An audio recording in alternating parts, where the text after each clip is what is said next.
Hi, welcome to the Chess Files by the Eid Foundation. I am James Eid, but you can call me Jim. The Eid Foundation is designed to develop communities through chess, and if you're part of a community, you are never alone. So today's Chess Files is, do we need chess governing organizations? And the answers are out there, and the answer to this one is it depends. It depends on what you mean by chess organization. As always, we have to start by defining our terms. What do we mean by governing bodies? Well, in the United States, the national governing body is the United States Chess Federation. In the international body is the world governing organization for chess is FIDE. Now, I've served on the boards of both FIDE and the USCF, and I can say that they are not essential. These services that they provide can be provided in other fashions. It may be difficult, it may not be easily understood or undertaken, but it can be done. So let's not begin with the assumption that they are necessary, because they are not. Now, what services do they provide? So let's dig a little deeper into that question. I think that one of the main things is the rating system. We all know that the FIDE rating means a FIDE rating, and the USCF rating means a USCF rating. But rating systems are easy to develop.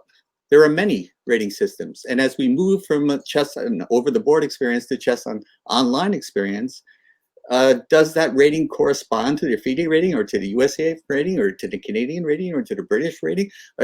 Does it really matter? It's who you're playing against. What is your relative rating against your competition? So where do you play? Who do you play against? And what is your relative rating to that person when you sit down at your computer these days and play them?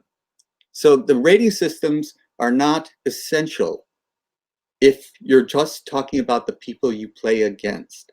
Now, if you want to move from one system to another, you're going to have to establish your rating in that system.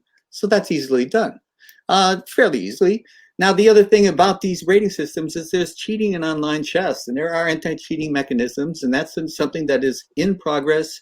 Someday we will get there, someday maybe we will not, and there will always be cheaters. But guess what? There are always cheaters in over-the-board chess as well. So it's not as easy in over-the-board chess. Well, some days we'll make it more difficult. Someday we'll make it more difficult to cheat online. And there'll still be cheaters. Let's just face that.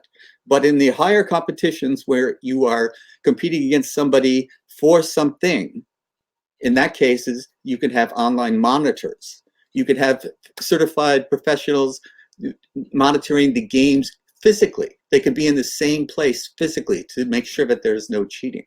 Now, these are for important competitions, of course. What about the day-to-day things? Well, I just don't see why, if you're not really a professional, if you're not really competitive in terms of excellence, why you should be expecting any kind of reward.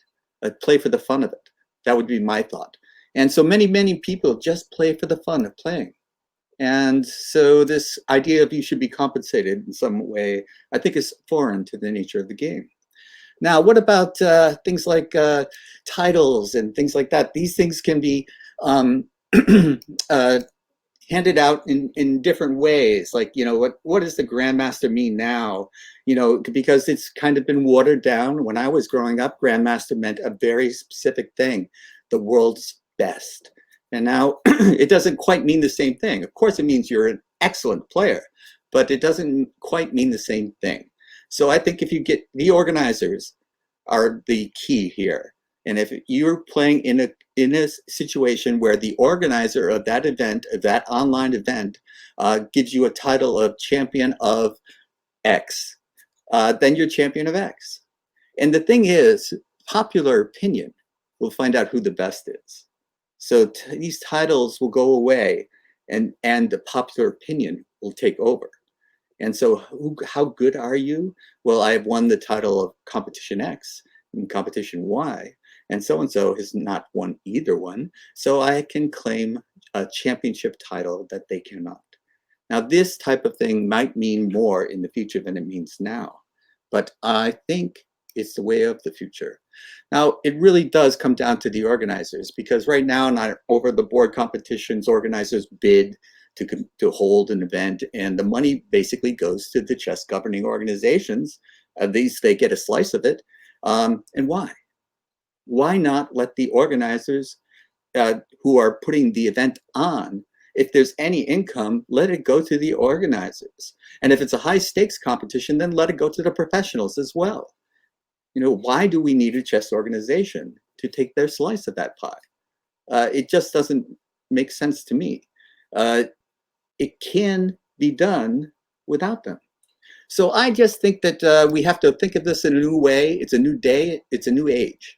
It's the age of computers. It's the age of the internet. It's the age of online chess competitions. And let's remind ourselves that it is the organizer that matters, not the governing bodies that matter. It is who are organizing the events that we want to play in or to watch. These are the people that we should be showing respect for. And these are the people who are putting on the events that we should be grateful for, and I think tipping our caps to them. Thank you for joining. This has been the Chess Files with Jim Eade of the Eade Foundation. And it'll be the same time, same chess channel. Next week at